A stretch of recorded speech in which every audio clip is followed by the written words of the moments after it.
All right, welcome everyone. Welcome to the CoinRock Show. We'll get going in a few moments here. Let's flip this. We should be good. Oops, a bit too high on that one. All right, and we will get going in a few moments here. Type in number 1 if you can hear and see the video. Welcome. I'll push this in some of the groups. As always, please like, share, comment. So there you go. Zach is here. Type in yes, comment, share, so we can get this to as many people as possible in the market. And we will get going here. We're going to cover the news, market news. Welcome, everyone. A lot of things happening, actually, in the news. A lot. So let's head to... All right.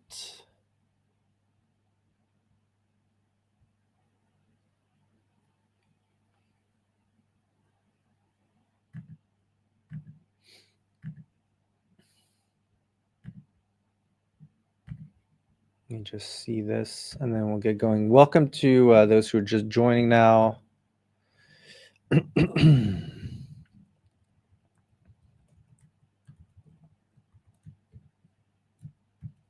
What's this? There you go. Tick.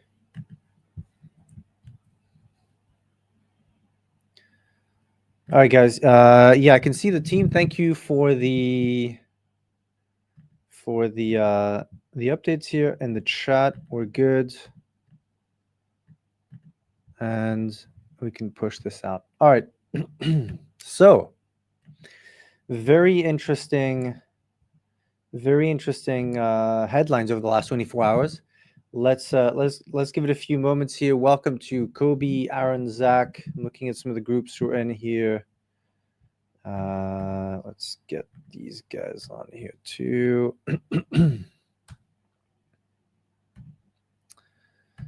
And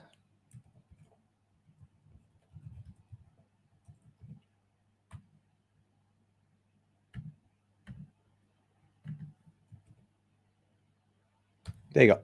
All right, so it is what, Monday morning US time. It is Monday 10:42 Eastern time. It is UTC afternoon, CT afternoon, Pacific time, just waking up. I think we have some very interesting news coming up here in the US on the crypto side. So and we also have some news on the CoinRock Media side. So on the CoinRock Media side, we just launched literally on, was it Friday, I believe, the CoinRock Media news platform with probably over 600 articles now, news media articles. We have breaking news. We have about 30 to 40 new articles every single day, depending on the day and how active the news is. Let's see if I can screen share this with you guys. Let's see. Share screen. Ooh, nice. Okay. I haven't done this one with StreamYard yet, but we should be... I think it's easier to drag this down here.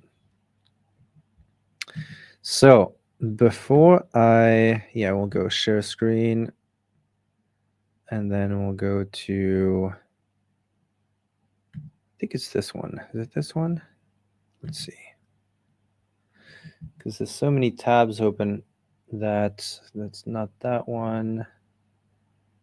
Not that one. Close this one too.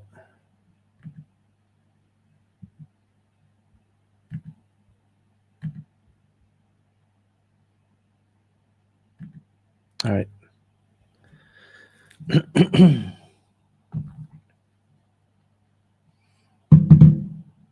Yeah, we should be good now.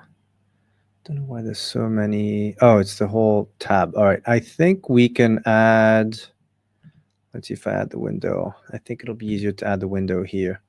All right. So can you guys type in number 1 if you can see the window? Oh, looks nice. Looks nice. Look at that. Look at that window. Type in number 1 if you can see the window here, and I'll put you back on here. So very cool. We should be good. So that is CoinRock Media. Welcome to Shaya, Steph, Aaron, everyone here watching. So we have we've been working. So the CoinRock team has been working for the last, I'd say over a month now on this this news media platform, and that is CoinRock. CoinRock's distribution, or should I say CoinRock, CoinRock, the CoinRock news and media platform. And so it is live. It is live on CoinRockMedia.com. And we have for those who are just joining and you might not know this, about a month ago, just over a month ago, I think so Kais and I were talking. Kais is my partner at CoinRock, and we were thinking about like the future, right? And building CoinRock for the next decade plus, but at least the next decade. And the idea being, if we're incubating and building and also investing in different projects, it only makes sense to own the distribution arm, because it means that for everything we do at CoinRock, every current investment, every future investment, we can feature interesting people in the industry, interesting newcomers to the industry, interesting updates, breaking news. And so we said, okay, this would be extremely beneficial to the CoinRock ecosystem, in a way, the umbrella, to have not just the CoinRock Ventures side, where we actually invest, build, incubate, advise, but also CoinRock News. And so here it is. We announced this, I think it was last Friday. It was a soft launch, but it's out there. So we now have, like I said, about 600 articles. The platform is fully loaded, right? I mean, the good thing, we also wanted to add these like a different vibe than many other websites, and actually give like a quick overview of how the market is doing. So with these bubbles, I think you've all seen these bubbles in crypto, maybe on your feed on Twitter. So that's a great idea from someone on the team who's like, hey, what if this is like the destination? So you go to CoinRock Media. There's only one place you go to get news. It's CoinRock Media. You see everything at once. You see the price. You see what's happening in the market. You see what's been happening in the last hour, the last day, the last week, the last month. And so everything in one place. And so we'll be streaming a lot, pretty much every day from now on. I did a bunch of streams about 3 weeks ago, recorded, as you can see here, all the videos here. These are recordings and basically recordings of these episodes, of these shows that we do with guests. And I wanted to get the CoinRock Media platform up and running to do these streams, because now we can actually, I can literally stream, show you the news, talk about what's getting my focus, my attention in the market. And the way we wanted to structure CoinRock Media is, this is not me writing the news, right? I think that's very important for everyone to understand here, is this is not the Matthias news. This is not the Caius news. This is the news around the industry. So the vision for CoinRock Media is really to make it from day one, and you can go in and you can go through and you'll see we want to make it the #1 news media organization in the space. Of course, it benefits CoinRock projects, because why wouldn't it? Of course, but it also must be neutral, impartial, and it must be something that makes you want to go and get the news from CoinRock Media. Of course, there's other news media organizations in the space. It's all good. I mean, it's a very small space anyway. It's a growing space, and that's also why we wanted to invest the time and the time and the money, but really the time into building this, because we are extremely busy at CoinRock, as you guys know. It's we operate at a relentless pace. We're building, growing the team, literally growing the team as we go. We're actually hiring for 3 new positions, so we'll talk about that too today. But it's been really interesting and fun to build this. So the way we're going to operate moving forward is, I'm going to say every day. Yeah, it might not be every day of the year, but my commitment to CoinRock Media is to do a live stream every day, whether in news recap like today or with a guest. And we also have a lot of other streams and spaces planned for the coming days, weeks, and months. So that's the update on CoinRock Media. You should bookmark it.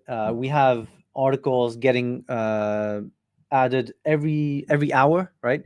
So literally, when we refresh this, there's a bunch of articles I want to go over with you guys to give you the news and my opinion on the news too.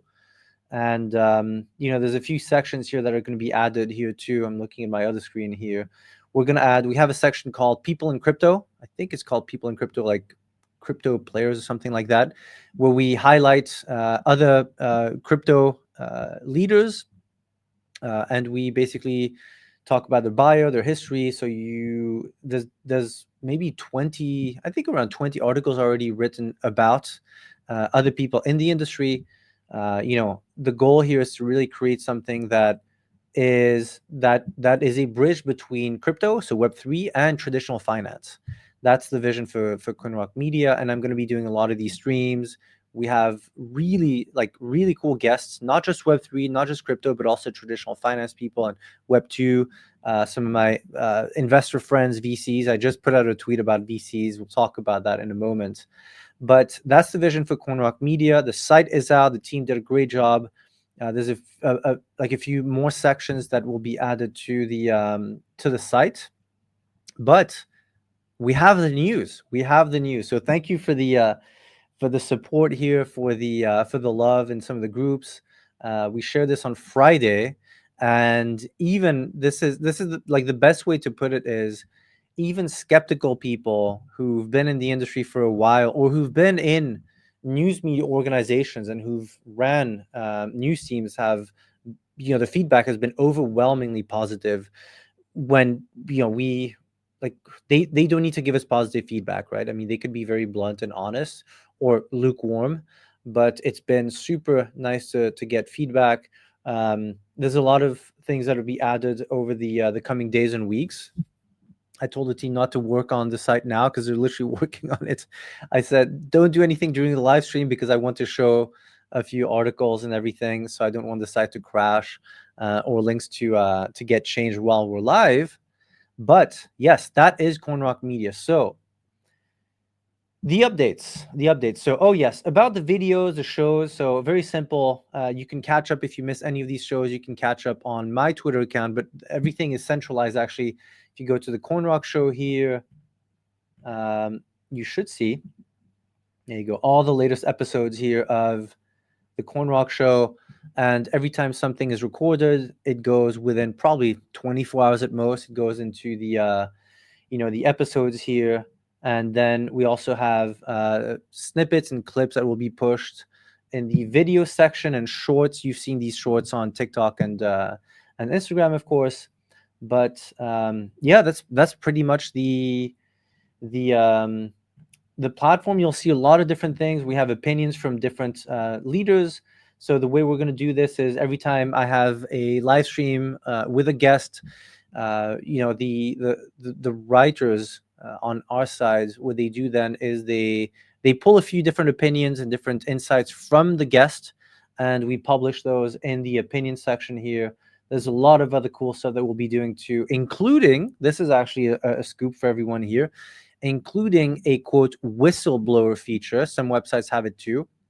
It's basically a way for you guys to, if you are connected, if you have any secret sauce, if you have any secrets about the industry, that you want to share anonymously, or if you want to come forward about something in the industry, you'll be able to, you or people around you will be able to fill out a form and submit basically almost like a whistleblower report or an anonymous report. Some, of course, will have to fact check and everything, or should I say, make sure that the source is reliable. But that's something we're adding to, because crypto operates a lot through insider information. We'll talk about that today too. And there is, it's a small industry. I know you guys are in many different groups, whether it's on Discord or Telegram. And so if there's anything you want to reveal, or if you think that the industry needs to know about something, or there's something is hidden and you want to bring something to light, we'll also have a section where you can actually discuss and share your findings on whether it's an investigation you've done on your end. We'll also be working with investigative journalists, independent reporters to shine a light on different stories in the crypto industry. So it's going to be a lot of fun. And for me, honestly, this is the world I come from, right? So media, let's call it the old school media, not as old school as like TV from the 70s and 80s, but 15, 20 years ago. I mean, I had my first blog in, I think, 2006 or 2007. So, like, let's call it traditional media, or the V1 of web media. That's where I come from.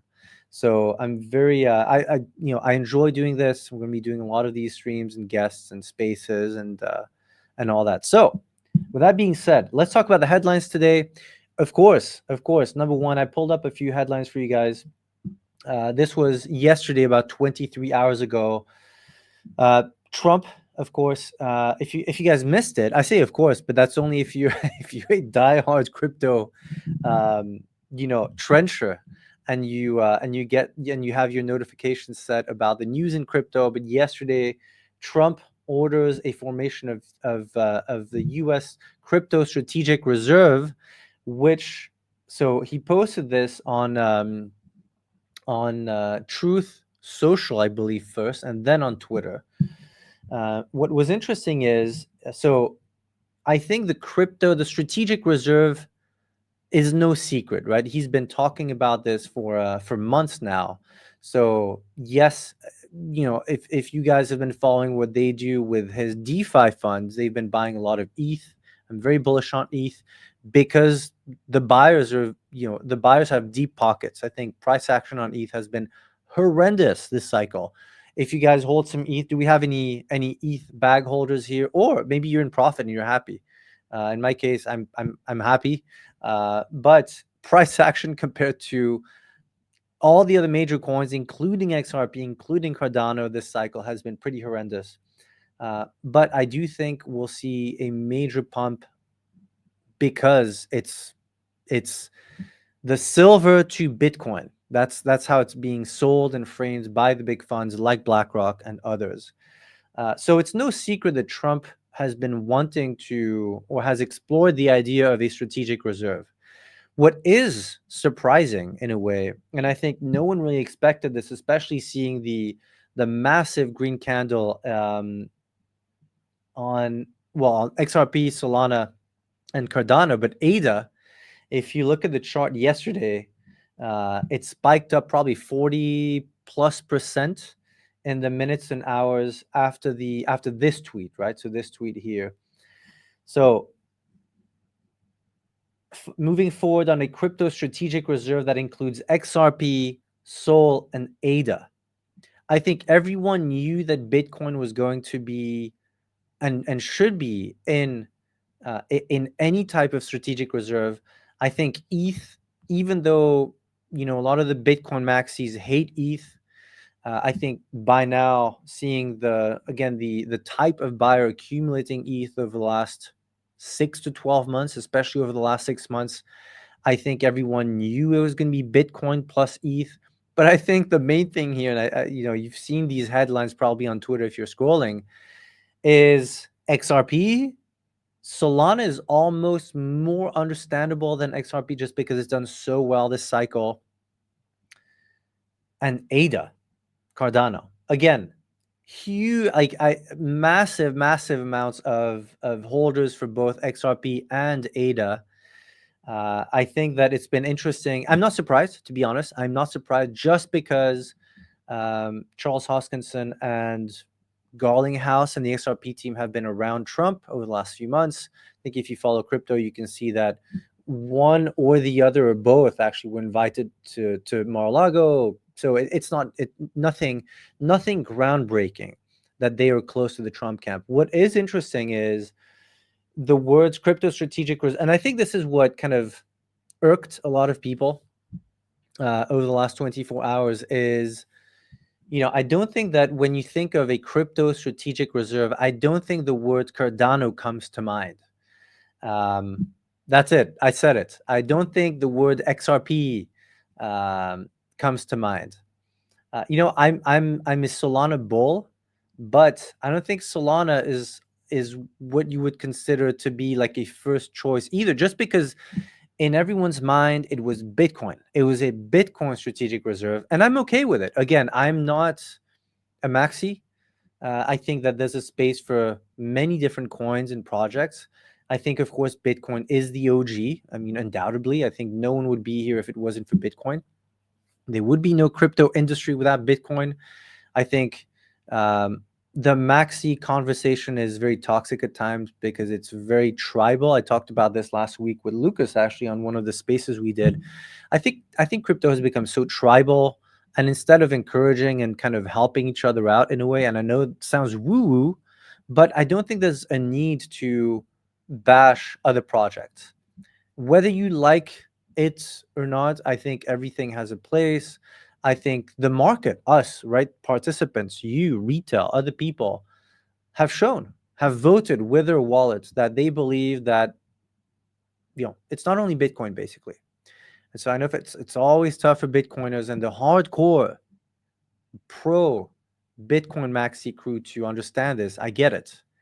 And Bitcoin will always have, of course, the highest value, but there is space for other coins, and I think that's fine. I just think that people were very, very surprised to see this first batch and in this tweet, by the way, everyone, of course, was like, what? You didn't even mention Bitcoin and ETH? And so, of course, then I don't think we have it in this article because this was written literally in the minutes after that tweet. The CoinRock Media team is on point and very fast. So after this article came out, Trump tweeted, I think he retweeted this and saying, of course, Bitcoin and ETH have a special place, and I love Bitcoin and ETH, blah blah. But I don't think that the OG Bitcoiners and even the OG and the ETH maxis were expecting to see this. So, but that's it.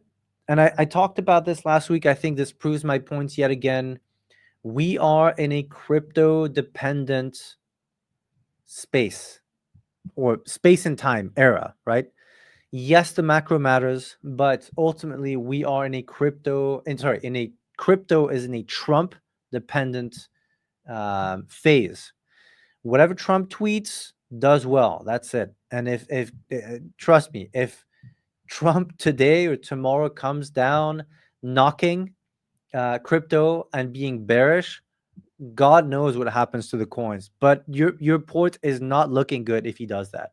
So you have to pray to Trump. That's the TLDR here. We are, like I said, and I know other people will quote me without giving any credit, but the macro is less important today for price action. The macro is less important. Earnings are less important. So traditional finance earnings are less important than what Trump decides to tweet. He is today the biggest KOL, the biggest influencer. And as you saw yesterday, I mean, look at the charts yesterday. So very interesting to see. And then, of course, there you go. Market reaction here. XRP 28% following the news. Solana 21%. And Cardano here 58%. Right? So I said 40%, actually pumped 58%. So very interesting to see just his influence over the industry. And is it good? Is it bad? That's a whole separate conversation. but it is what it is today. Trump is the biggest KOL in the world when it comes to crypto today, which is wild because he's what, 80 years old? How old is Trump, by the way? Let's have a look. How old is Trump? 78 years old, and he's out KOLing all the KOLs. It's always funny, right? Paradox. So there you go. Quick facts here. Damn, this is a great article. Full confession, I actually didn't read this article until I pulled it up for you guys, because again, we have dozens a day, so I don't have time to go and read everything. But this is good. Fuck, this is great. So quick market reaction, quick facts. President Trump officially announced the creation. Yes, market impact and policy direction. There's actually news. So David Sachs, who is Trump's crypto guy, basically, came out, was it yesterday, I believe, or a few days ago, saying that there's going to be a big announcement or a big get together this week, in a few days. So I think we see some nice price action now. Are we back? Is the market back? My take is not fully yet. I'm still a bit cautious in the sense that I think the macro still has some issues. And I know, oh yeah, Matthias, you're right curving this. Well, yes and no. You have to actually understand what's going on in the market, right? I think earnings, I think TradFi, of course, if you look at the big tech stocks, I mean, is everything going great? Not really. Are some of the stocks carrying everything else? Yes. Is the basically Trump's tariffs, let's call it the tariff war, is very, very much a point of let's call it a big point of influence over the market, right? So a lot of what he decides will affect crypto, whether he imposes tariffs on the EU, how much, if he does, how long, if he scales that back. Of course, there's the Fed, interest rates. I think there's a lot of question marks still that we don't have full clarity on. But in the immediate short term, I think this is very very bearish, very bullish. This is not good for the bears, I was going to say.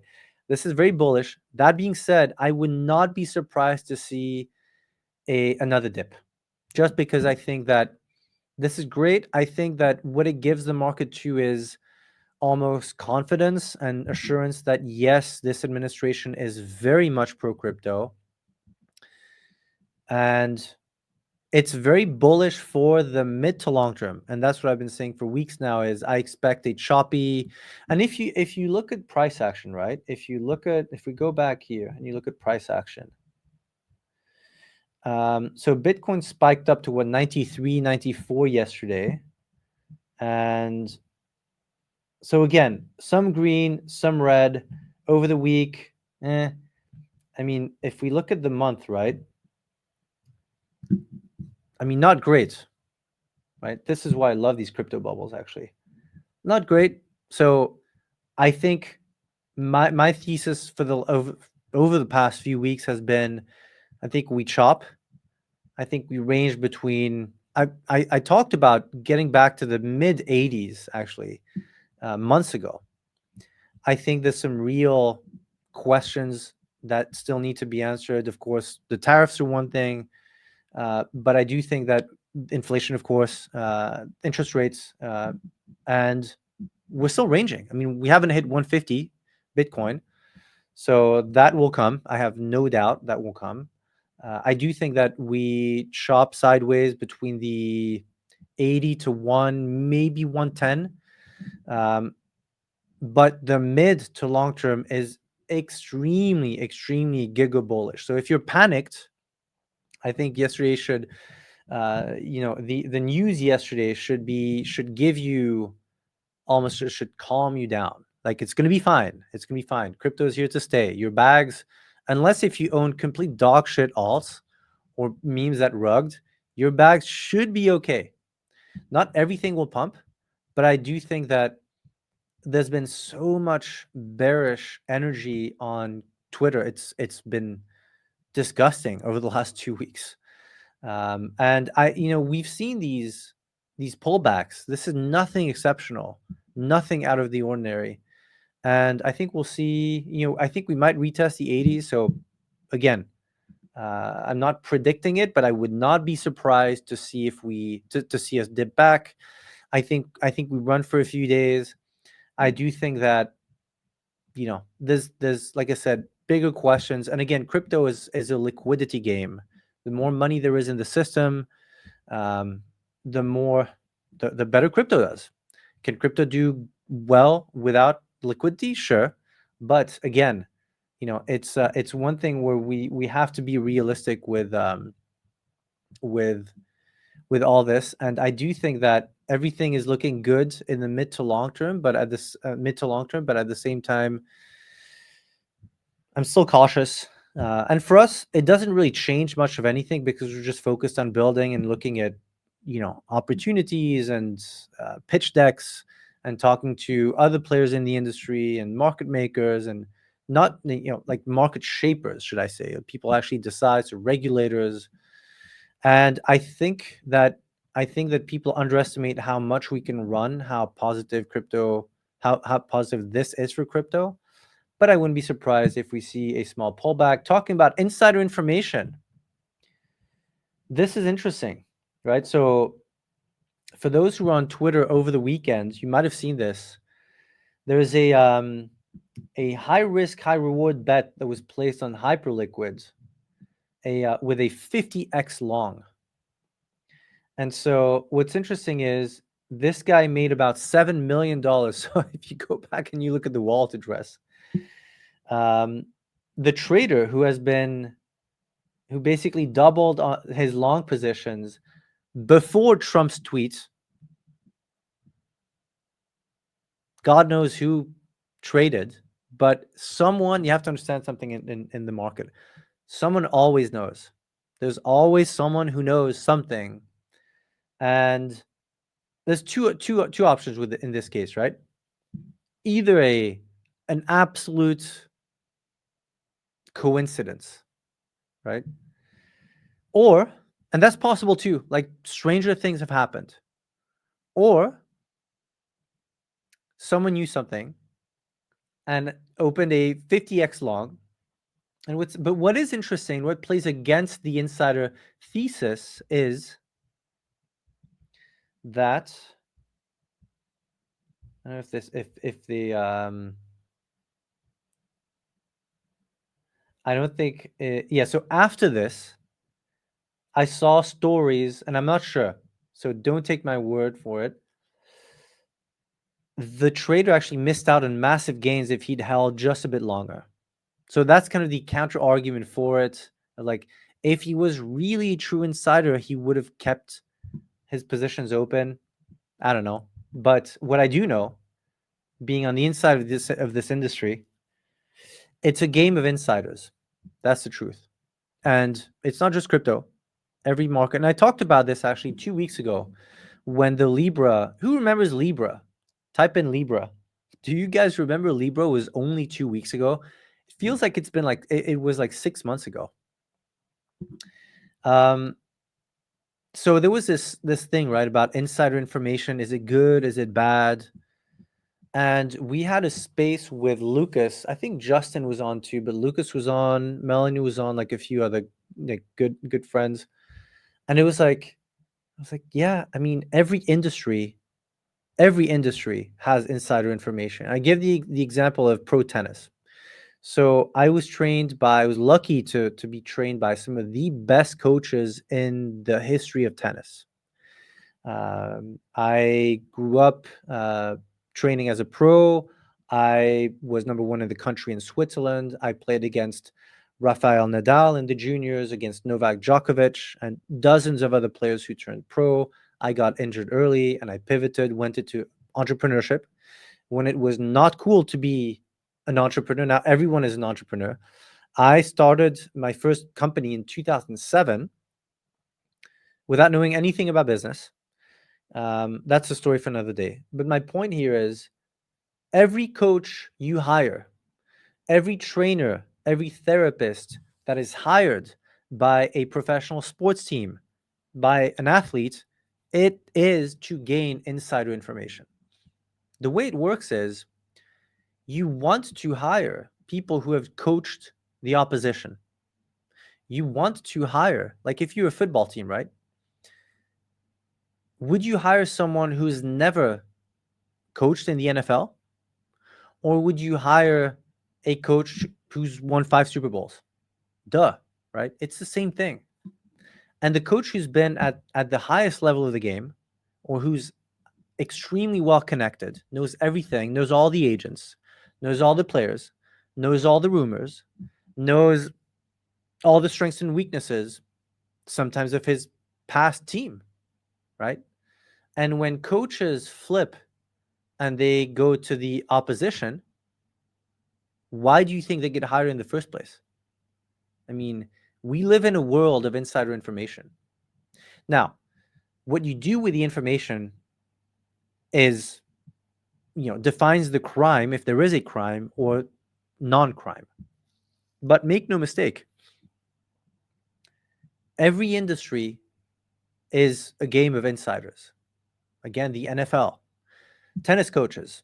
Have you ever wondered why some of the best coaches in the NBA, the NFL, tennis coaches always stay at the highest level, right? They'll coach a Super Bowl team, and then they'll stay for a few years, and sometimes they'll leave, retire, and then come back and coach another team. Why?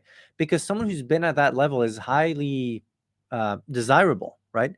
Tennis coaches. I was trained by, so I was lucky to train several times with Roger Federer himself, and I was coached by his conditioning coach, Pierre Paganini. The best coach, the other players want to hire the best coaches because they want the sauce. They want that one extra thing, that one insider secret that allowed this other guy to win and become world number one. That's just how it is. That's the industry. That's any industry. And so crypto is no different, right? Traditional finance is no different.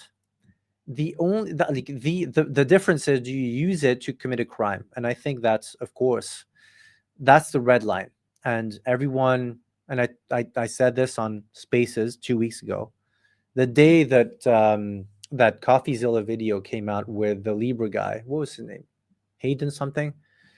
Never met the guy. Just he went on CoffeeZilla and did that almost that interview. But my point here is that, yeah, insider information happens in every industry. What you do with it is a separate story. But this is interesting, right? $7 million. Trader nets $7 million on Bitcoin and ETH the day. But I'm pretty sure he missed out on big gains. So was it a complete coincidence, or did he try to do, did he only do 7 mil to kind of stay out of, major headlines? We'll see. We don't know. But it's a good question. Now, Brian Armstrong. This is interesting too. So, of course, when the ADA, XRP, and SOL tickers were mentioned by Trump, everyone had an opinion. Oh, bullish. Oh, bearish. Oh, where's Bitcoin? Oh, where's ETH? Oh, all that stuff, right? If you haven't seen it, it's crazy how active Twitter gets as soon as there's let's call it an industry-changing headline, like the one yesterday. And so the CEO of Coinbase, Brian Armstrong, of course, said that basically Bitcoin is the only choice for a strategic reserve. So, of course, he's one of the true OGs. I would say that, it's funny talking about KOLs. We talk about this on the show a lot. I think that Brian Armstrong, CZ, all the founders that are still around, founders of the very first exchanges, Jesse from Kraken, those are I'd say the first wave of KOLs. They are literally key opinion leaders before what has now become the KOL industry. That's a story for a separate day, but for another day. But his opinion matters. Of course, he controls Coinbase, very successful company. I mean, they've had their issues over the last 12 months on the customer support side, but they've been around for, when did Coinbase start actually? Coinbase launch dates 2010 or 11? 2012, October 2012. It's very tough to operate any type of business for 13 years, let alone a business in an industry that's so volatile and unpredictable. So what is very interesting here is that the crypto and Bitcoin OGs have very different opinions than retail, right? Of course, if you hold ADA, you're super happy, right? If you're only and I'm not saying he is, but if you're only a Bitcoin maxi, you are enraged yesterday looking at the Trump tweets. So Armstrong is saying here that just Bitcoin would be the best option as a strategic reserve. It's simple and clear for everyone. My point here is, I think it's interesting to see everyone's opinions, good, bad, bullish, bearish. I think it's just bullish for the industry, and I think that's the main takeaway here.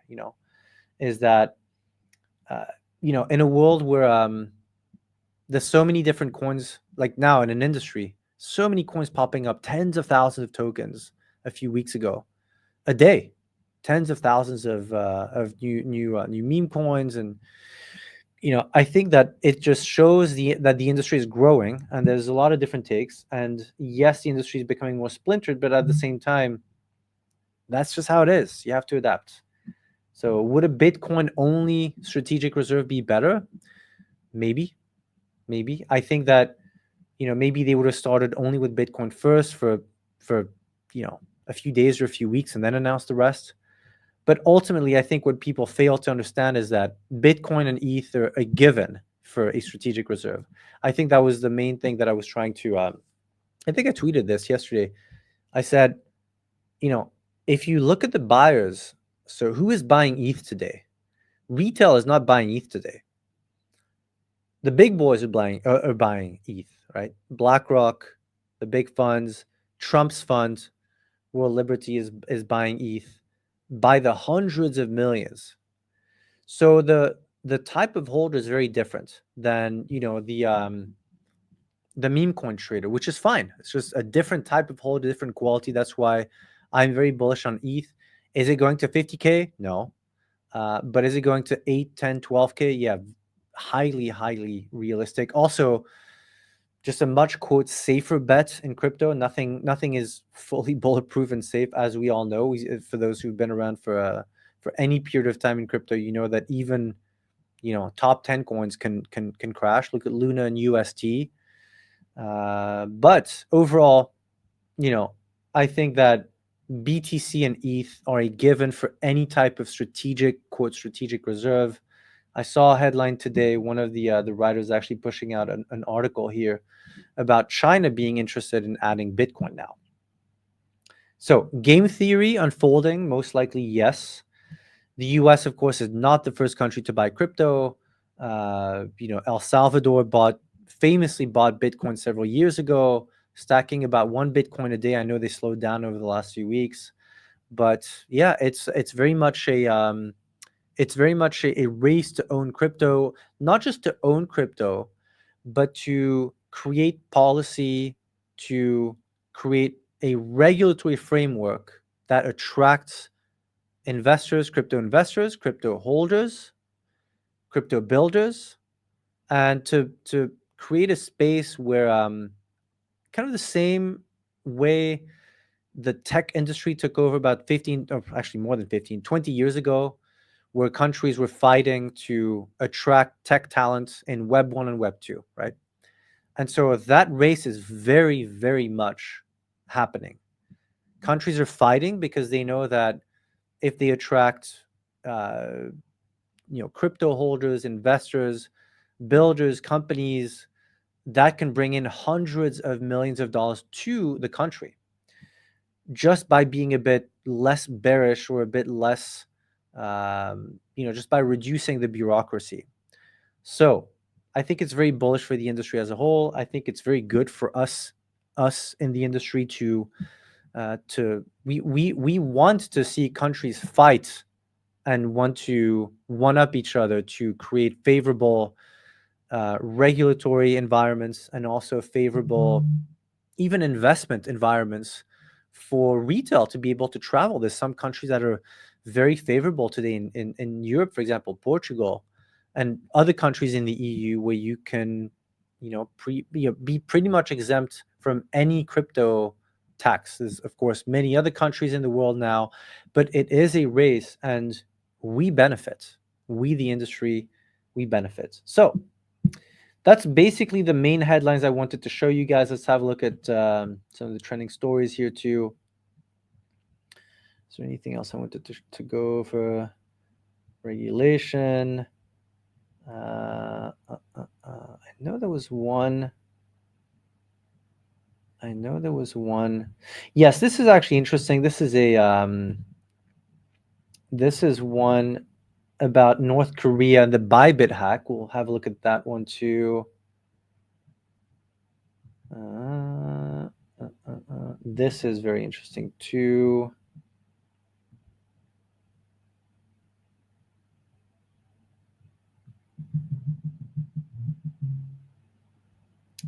And this one is interesting too.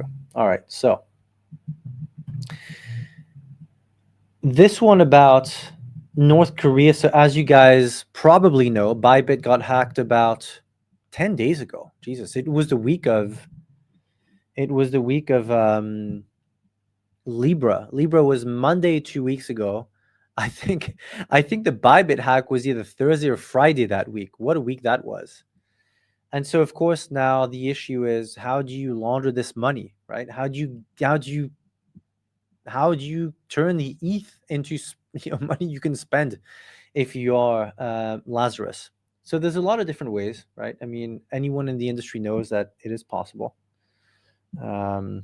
with the right contacts and the right process. I mean, it's something. Last week we had our paddle event, so an IRL event. Actually, yes, another update here for CoinRock Media. We're gonna have a section here at the top that says events, and so we'll have like a list of past events, and we'll have like a waiting list for you guys to all these events are going to be, especially now that we're pushing CoinRock Media and we're getting a lot more visibility. Well, not more, we're literally launching it. So this is like the first stream, but we will be getting a lot more visibility. There's going to be a lot of events that we do. Some are going to be completely closed door, like probably institutional, VC only.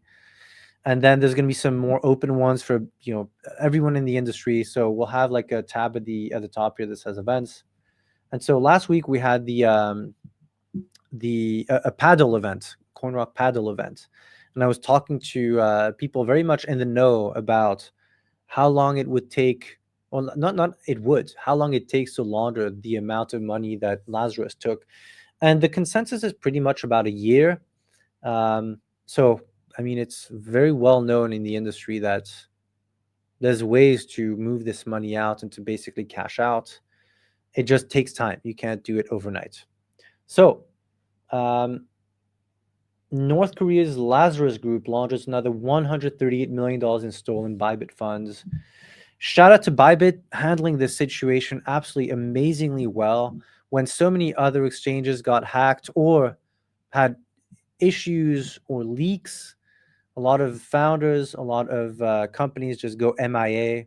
Shout out to Bybit. And I have no incentive. I'm not paid to say this, but I think they did an amazing job just in pure crisis management with the CEO, which is something I always say, right? When shit hits the fan, the CEO has to go on live. I've done it several times myself. For those who've been with us for any period of time for over the last 12 months, you've seen me when there's like, a kind of like a hot situation. I go live and I'm like, okay, this is what happened. This is what we do. This is the plan of action, etc. And I think the response, the way Bybit handled that was amazing. I mean, it is one of the protocols, right? if this happens or when this happens, because we did a special with Justin, who's a partner, JeetBot. JeetBot is a project that we built together with Justin and Lucas. Lucas is one of the top KOLs in the crypto space, and so it's a CoinRock, Justin and Lucas joint venture partnership. And so Justin literally went to jail because he is like a black hat. He was a black hat hacker. So he worked with WikiLeaks. He hacked senior officials at the CIA, and he knows this space better than anyone. And what's interesting is, we did a space right after the Bybit hack, not a space, live stream last week, and it was very interesting because I've been in tech for 20 years now. I've seen hacks, exploits, threats, blackmail, everything and anything you can imagine. There's nothing in tech that I haven't seen. And so we both agree on this, that it's not if you get hacked or if your site gets exploited, it's when, and can you do anything to mitigate that? And can you do anything that minimizes the appeal for hackers to come in? Of course, if you're Bybit and you hold billions of dollars, it's very appealing for extremely, extremely senior and sophisticated teams, to try to get a hold of those funds. And so, of course, if you make it tough or tougher for the hackers, it's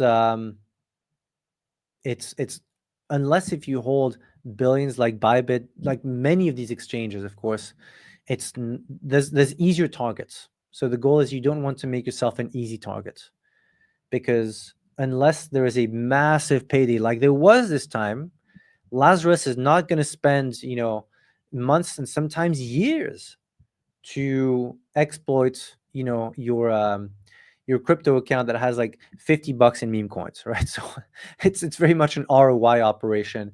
If they go in and that money is in play, of course, you're talking with full teams. I mean, there's a lot of documentaries I think that are very interesting on YouTube.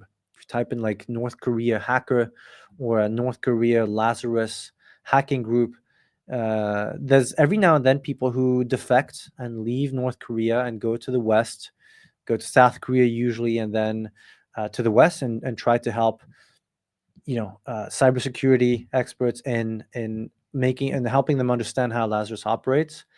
But these teams are extremely sophisticated and strong, great hackers, and clearly they know what they're doing. And so, yes, when you steal that amount of money, you actually need to be able to use it. And a lot of the way this works is, this is interesting, right? So the biggest hacks,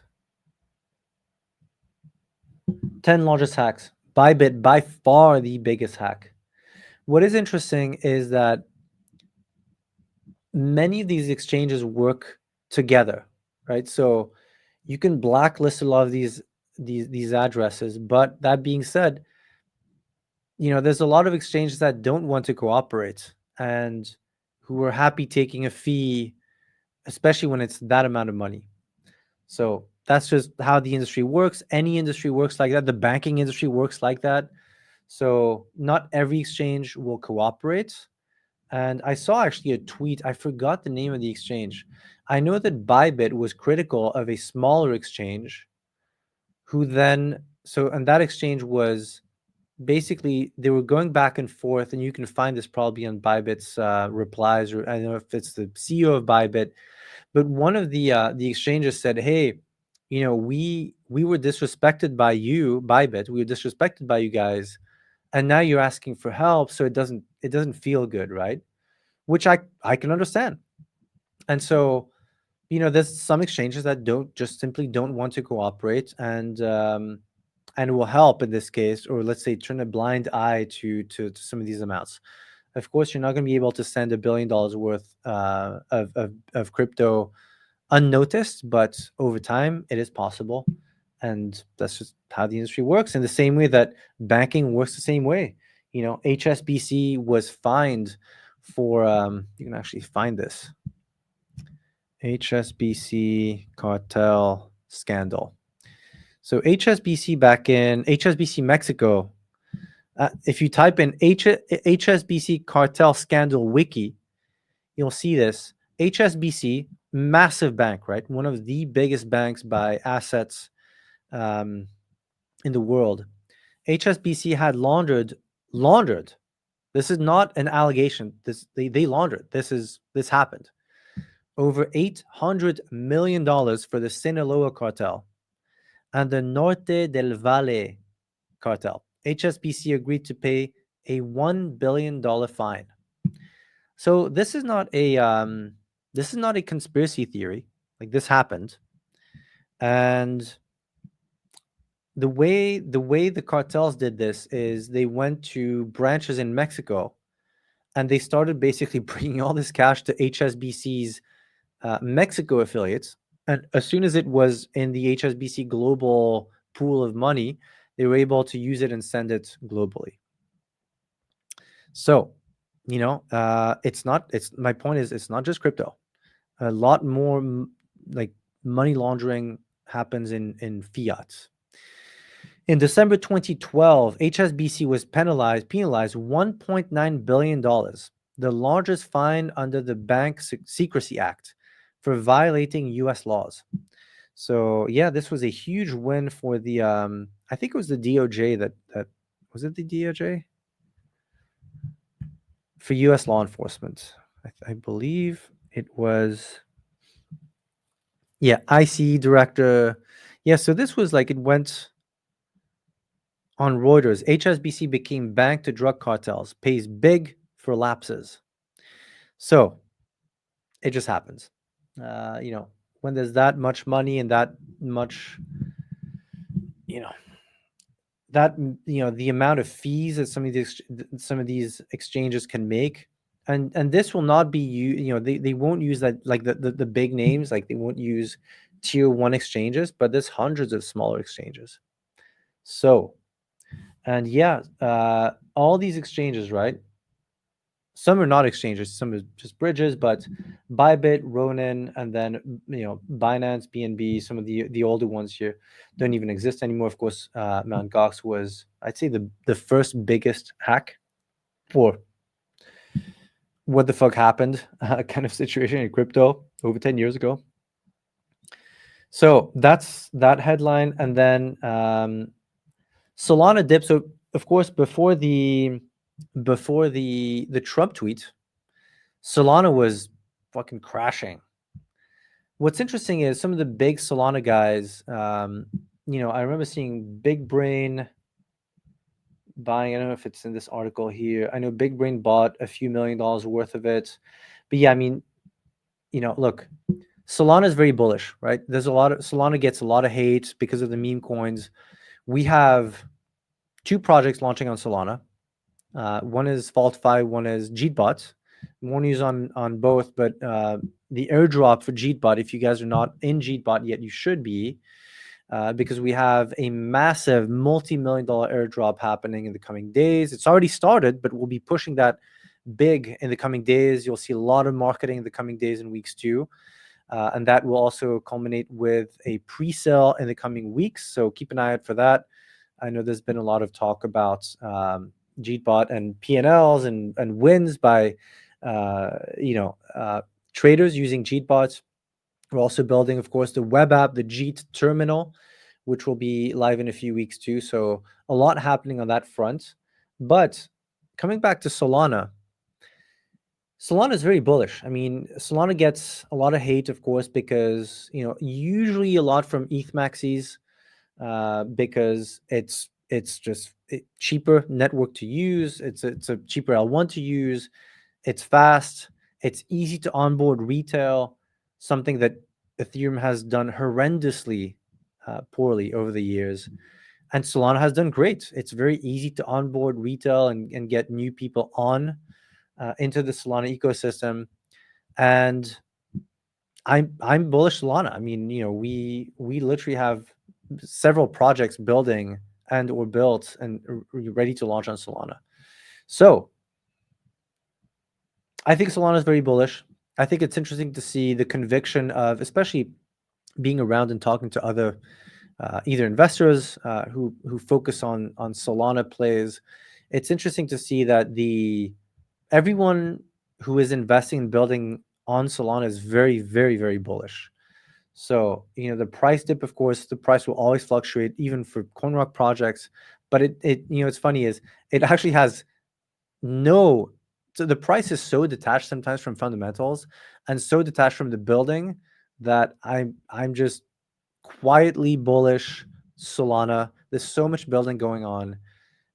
It's gonna do great. That's my personal take, and I can judge this based on the amount of building and the activity, whether it's on the investment side, the venture side, which of course we're heavily involved in because CoinRock Ventures, and also on the building side, and talking to founders, young founders who want to launch or have launched.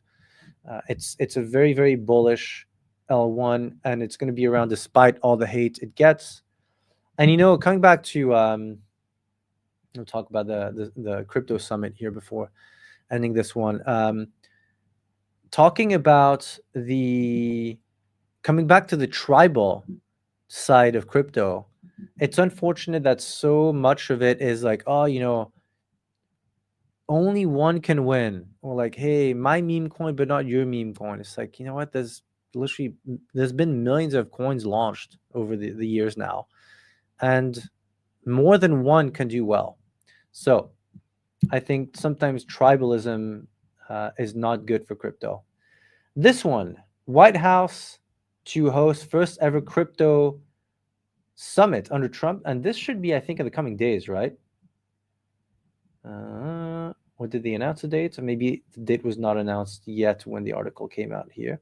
I think it's in a few days. I think it's this week. So David Sachs here, who is basically Trump's crypto guy, it would be interesting to know if. So there was talk yesterday of him being the whale who made $7 million, but on that tweet, the Trump tweet. We don't know. We don't know. If you know and you want to bring in some secret source, reach out. But yeah, anyway, this is very bullish again for the industry, and this is why I'm surprised. Not surprised, but I was gonna say surprised by price action over the last few weeks. I'm not surprised. I'm just surprised by the panic that we're seeing in the market. Because if you actually look at what's happening on a quote, not even macro, but like if you're looking at what's happening if you strip away the emotions and you look at the headlines and you look at the moves in the industry, this has never happened. Like a White House to host first ever crypto summit. When did that happen? It's literally the first time in history that the most influential country in the world, the US, whether you like it or not, right? The US is far from perfect, but they are masters at propaganda. Could talk for days about propaganda. They know how to spin things and market things. We've never seen the White House literally host a crypto summit. It's unbelievable.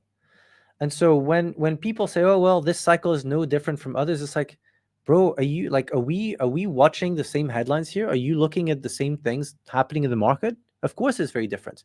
For the first time in history, you have a pro crypto president and entourage that are openly pushing crypto. So, this is very bullish. I believe it's going to be this week. I think they've been very secretive, of course, about what's going to be happening at the event. But very interesting to see that, yeah, there's so much panic in this space, and yet so much is bullish because we've never seen this. We've never seen government, literally the highest level of decision making in the world, be pro crypto. And I think it's amazing for the industry, So that's the overview of headlines for today. I hope you guys like this format. We're going to do this pretty much every day. Sometimes, of course, if I'm traveling or something, I won't be able to do it, or if something else comes up. But I think this is it's something that brings a lot of value to you guys, especially if you can't be 24/7 connected to what's happening in the market.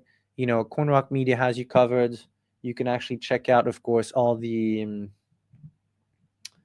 bubbles. Let's have a look. And what's funny with these bubbles is they update, I believe, every hour, right? So, a few hours ago, everything was green, and now everything is pretty much red. So coming back to crypto rally or bull trap, my view is, see, Bitcoin took a dump. We were at 91 almost. Now we're at 89.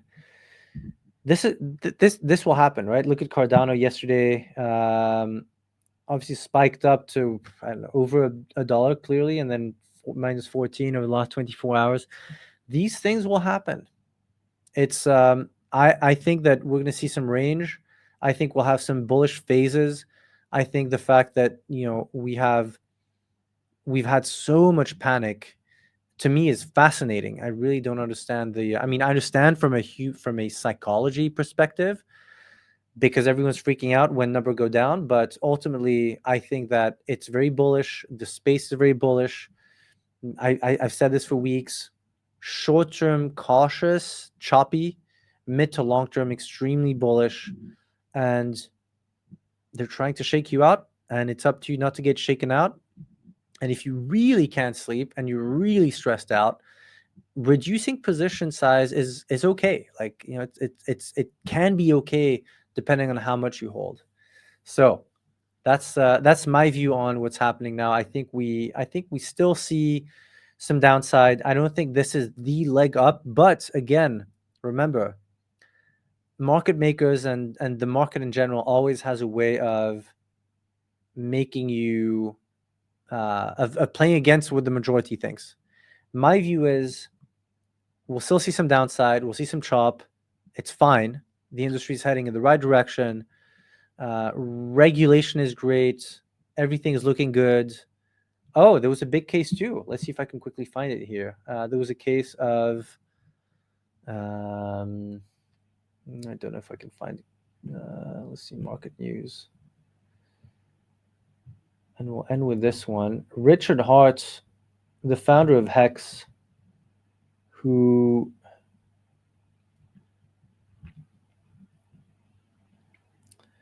there you go. Oh, this one here. Yeah, a few days ago.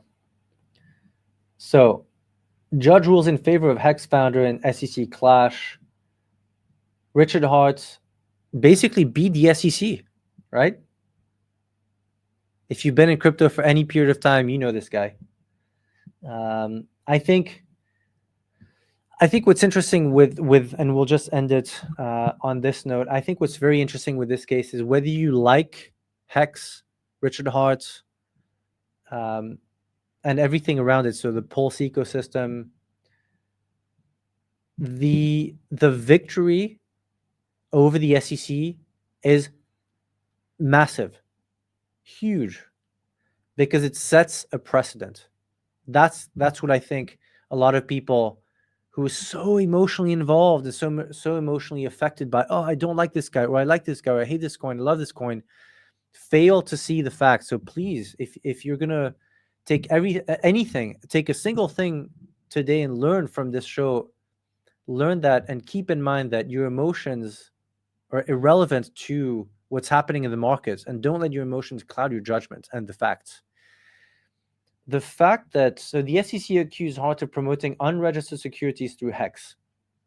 This is a typical lawsuit that we saw Gensler and the former SEC crew bring to dozens, if not hundreds, of projects promoting unregistered securities, right? SEC officials claim these projects raised billions from investors under misleading pretenses. Now, the judge indicated a lack of concrete evidence. Unbelievable. So what happens is the court pointed out that while cryptocurrencies legally operate in a gray area, the SEC must provide irrefutable proof of fraud or deliberate lawbreaking. And the case was dismissed. This is an unbelievable win for the industry. Of course, if you're a like a hex a hex fan, you've been waiting for this for I think the lawsuits, like I think they opened that case probably a year ago, and I think it's absolutely massive for the industry because it sets a precedent for other founders, other coins, and it shows the industry that. And I saw this a few weeks ago. A lot of the cases, the SEC will be dropping a lot of the cases. What they will still look for is fraud. That's the keyword. So again, the SEC must provide. So the judge, the court, pointed out that they must provide proof of fraud, and so it was deemed that the SEC did not have enough, and so case was dismissed. Big win for Richard Hart. Big win for crypto. If you love the guy or hate the guy, is irrelevant. It's a huge win for crypto in the industry. I'm very bullish on that. So I think it's a net plus. And I think it's a good way to end today's stream. Thank you for joining, guys. Let's have a look at, let me just stop the screen share. There you go. Thank you for joining, guys. We will be on tomorrow. Tomorrow we have some fun stuff too. We're going to try to do a space too with Lucas tomorrow. We'll announce that. Let's see. Let's have a look at the DMs here. We have a space for, when is this? Ooh, it's an early one. 7:30 a.m. Eastern. 4:30 a.m. PST. So it's an early wake up for everyone, or a late night for everyone Pacific time. And for Europe, it'll be midday. And that will be with Lucas. And we'll also do a live stream recap news of the day after that too. So thank you for joining, guys. If you haven't, if you're not following yet, set notifications, follow either so myself, Matthias Mazur, or CoinRock Media. We have like I said, CoinRock Media is the brand new news platform that we built over the last let's have a look here. Over the last month or so, we have a full staff pumping out articles. We're doing live streams. We're doing spaces. We have amazing guests lined up for the CoinRock Show, and we'll be doing these extremely frequently, as in every single day from now on, bringing you the news and also opinions. It's not just about the news, because anyone can bring you the news, but also opinions on what's happening behind the scenes on the venture side, to the VC side, the venture builder side, because CoinRock Ventures is a venture, technically a VC firm that builds and incubates. So we have a lot of alpha on that side too. And we have some pretty cool guests coming in too. So thank you for joining. Almost 500 people here. Very cool to see you guys, especially at a time when the market kind of sucks. I think we'll be peaking at probably a few thousand people in the coming weeks when we weeks and or months when we get some really bullish sentiment. So thank you for joining. And if you just caught the last bit here, we cover the news. The news is on coinrockmedia.com, and we will talk to you tomorrow. Talk soon, guys. Hey, thanks for watching. If you got value from this episode, you're going to love what's coming next. So subscribe now. We drop new episodes and videos several times a week, featuring power players, market movers, and insiders from the financial world. And if you want access to deals and insights we only share privately, hit the links in the description, and we'll see you on the next show.